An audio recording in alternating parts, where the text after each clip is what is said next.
だよ。うん、仮眠にしては長すぎたね。あはは。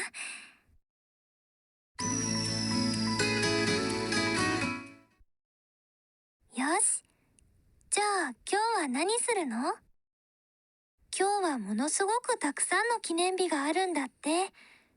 もやしの日とか、ピーナッツの日とか、煙突の日とか、靴下を恋人同士で送る日でもあるらしいよ。正直、ちょっと困るよね。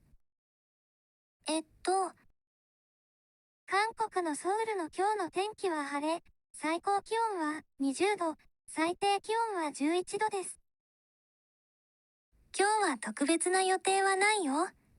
だから、一緒に過ごせる、かな。今日の、サソリ座の運勢は、94点。全星座中、3位です。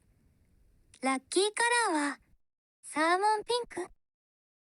ラッキーアイテムは、人助け、です。よかったね。今日はきっとラッキーだよ。今日も一緒に頑張ろうね。